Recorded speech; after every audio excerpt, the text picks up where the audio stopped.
BJP के वरिष्ठ नेता और सांसद मनोज तिवारी हमारे साथ हैं। सर, अब अरविंद केजरीवाल ने इस्तीफे का ऐलान कर दिया है, नया चेहरा दिल्ली को मिलने वाला है बतौर मुख्यमंत्री। ये भी कहा जा रहा है कि बीजेपी इन सब चीजों के लिए तैयार नहीं थी, जो अचानक एक अरविंद केजरीवाल ने दांव खेल दिया।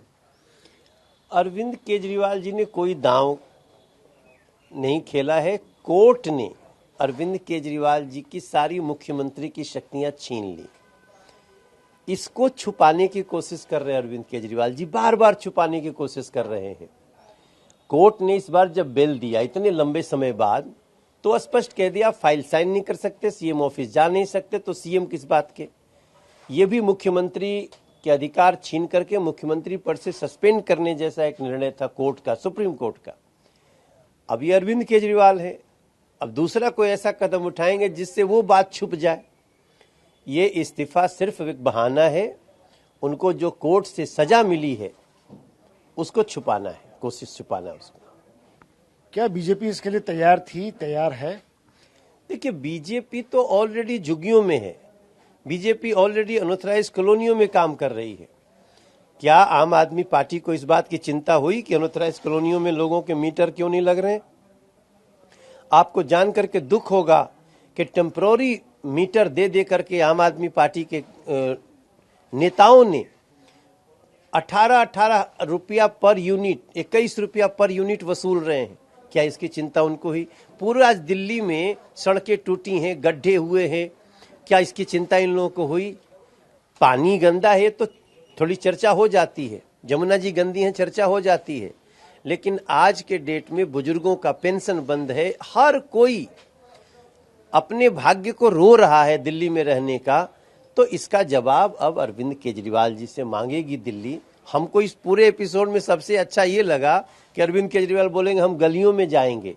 बीजेपी ऑलरेडी गली में है, क्योंकि सारा बजट उनके पास है, सारी सरकार उनके पास है, एमसीडी उनके पास है, दिल्ली सरकार उनके पास है, और दिल्ली को रुला दिया। हम झुग्गी में हैं, अनऑथराइज कॉलोनी में हैं, हम लोगों के बीच में हैं और लोगों की समस्याओं को दूर करने के लिए पूरी तैयारी में। आज आम आदमी पार्टी ने अपनी पीएसी की बैठक भी बुलाई है। बताया जा रहा है कि मुख्यमंत्री कौन होगा, उसके चेहरे को लेकर, उसके नाम को लेकर फैसला किया जाएगा, चर्चा की जाएगी, और ये भी कहा जा रहा है कि चौंकाने वाला नाम हो सकता है। अरे अब जुम्मा कितना दिन बचा है? 2 महीने बाद आचार संहिता लग जाएगी दिल्ली में चुनाव का। तो इस 2 महीने में सीएम कौन होगा इसकी चिंता करनी चाहिए, या गड्ढे कैसे भरेंगे इसकी चिंता करनी चाहिए? दिल्ली के लोगों को कैसे, बुजुर्गों को राहत मिलेगी इसकी चिंता करनी चाहिए, कैसे बिजली और पानी के बढ़े हुए बिल न आए इसकी चिंता करनी चाहिए। लेकिन इसकी चिंता न करके अरविंद केजरीवाल फिर से भ्रमित करने की कोशिश में, पर मुझे नहीं लगता आप कोई भ्रमित होने वाला है दिल्ली में अरविंद केजरीवाल के इन ड्रामों से। सुनीता केजरीवाल का नाम चर्चा में है कि उनको भी सीएम बनाया जा सकता है। क्या फर्क पड़ता है, बना दीजिए। 2 महीना तो आप किसी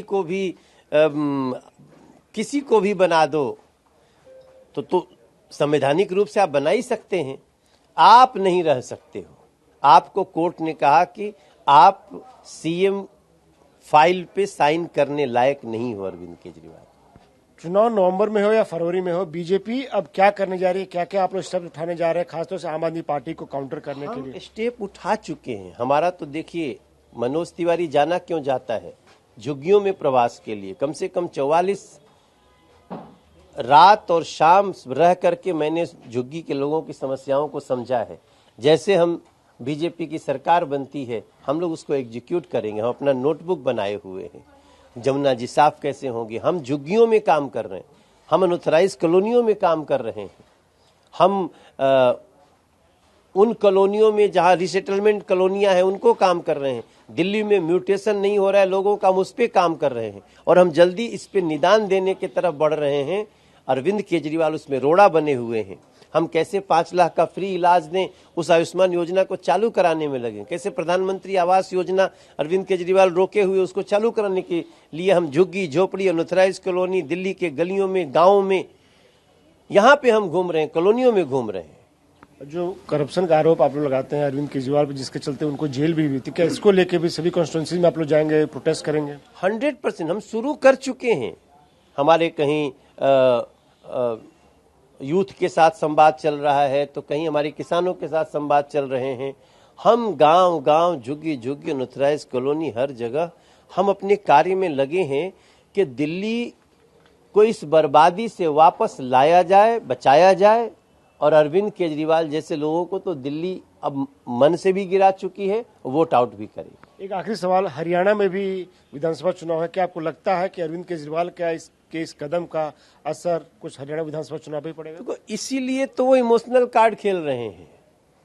निश्चित रूप से उनका जो भी ये इमोशनल कार्ड है ना, ये हरियाणा की जनता को प्रभावित करने के लिए है।